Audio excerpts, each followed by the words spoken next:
আহ, কি সুন্দর সুবাস ছড়াচ্ছে। মনে হয় এখনই একটা চাটা দেই।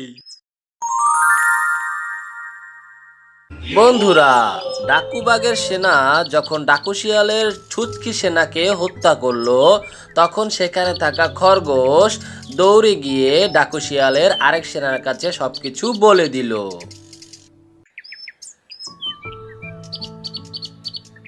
শুনতে পাচ্ছ ডাকু শিয়ালের সেনা? তুমি কি জানো বনের ভিতরে যে আবার ডাকুবাগ চলে এসেছে? কি বলছিস? কখন আসলো? তুই বা কিভাবে জানলি? আর বলবেন না, একটু আগে আপনার এক সেনাকে হত্যা করে নিয়ে গেল ডাকুবাগের এক সেনা। সে বলল 2-1 দিনের ভিতরেই নাকি ডাকু শিয়ালকে হত্যা করবে সে। কি? এত বড় সাহস? ঠিক আছে, তুই বনের ভিতরেই থাক আর খোঁজ খবর নিতে থাক কে কি করছে, আর সাথে সাথে আমাকে খবর দিয়ে জানিয়ে দিবি কোনো গুরুত্বপূর্ণ খবর পেলে। আমি এখন যাই, গিয়ে ডাকু শিয়ালকে সবকিছু খুলে বলি। এরপর ডাকু শিয়ালের সেনা ডাকু শিয়ালকে সবকিছু বলতে ডাকু শিয়ালের কাছে চলে গেল। ওস্তাদ, আপনার জন্য একটা দুঃখের সংবাদ আছে। কি বলছিস? কি এমন সংবাদ? কি এমন সংবাদ তুই নিয়ে এলি আমার জন্য, যা শুনলে আমি দুঃখ পাবো? বল তাড়াতাড়ি। ওস্তাদ, বনের ভিতরে তো আবার ডাকুবাগ চলে এসেছে। সে নাকি 2-1 দিনের ভিতরে আপনাকে হত্যা করবে। তাছাড়া আমাদের একটা সৈন্যকে তারা মেরে পুড়িয়ে নাকি খেয়েছে। কি বললি তুই? আমার তো এটা বিশ্বাসই হচ্ছে না। ডাকুবাগ যে আবার বনে ফিরে এসেছে। আচ্ছা, যাই হোক, বাদ দে। ডাকুবাগ অতটা শক্তিশালী নয় যে আমাকে পরাজিত করবে।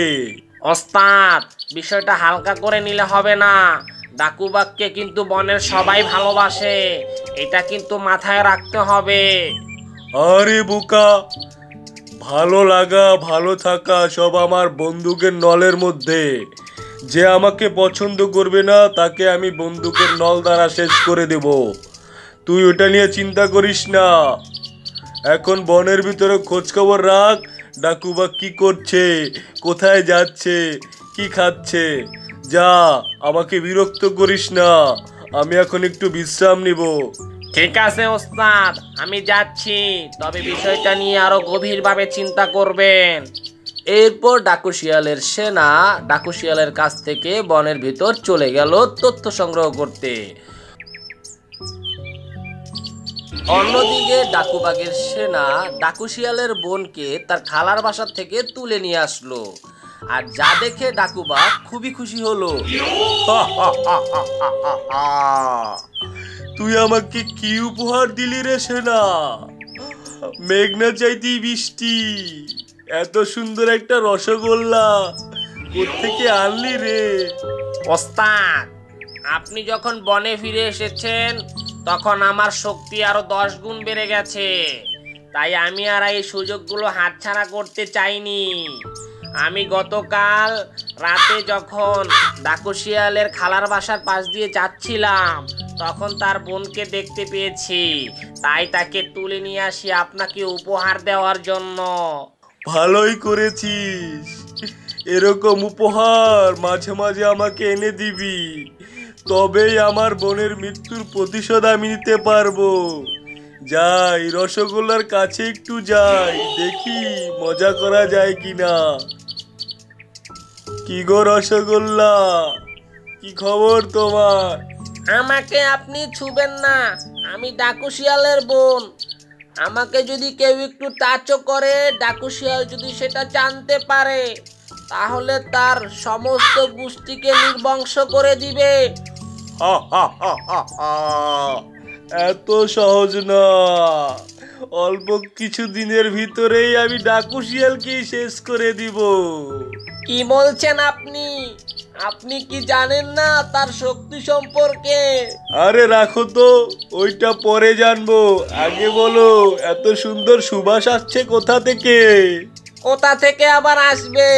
কিছুক্ষণ আগে মনে হয় আমি বায়ু দূষণ করেছি, তার থেকেই আসছে। আচ্ছা, যাই হোক, তোমার বায়ু দূষণের মধ্যেও সুন্দর সুবাস রয়েছে, এমন গন্ধ ছড়াচ্ছে না, মনে হয় এখনই একটা চাটা দিই।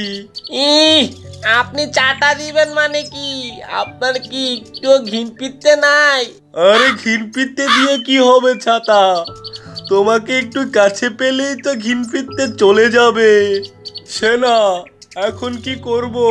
ওকে নিয়ে কি রঙ্গলীলা করব না শেষ করে দিব? ওস্তাদ, আপনি যেটা ভালো মনে করবেন সেটাই করবেন, এখানে আমার কি বলার আছে? আমি শুধু আপনার জন্য এই উপহারটা নিয়ে এসেছি। আচ্ছা ঠিক আছে, তাহলে একটা কাজ করি, এই পাখিটাকে শেষ করে দিই। এই কথা বলে ডাকুবাঘ ডাকু শিয়ালের বোনকে হত্যা করলো। ডাকু শিয়ালের বোনকে হত্যা করার পর ডাকুবাঘ ও ডাকুবাঘের সেনা সেখান থেকে চলে গেল।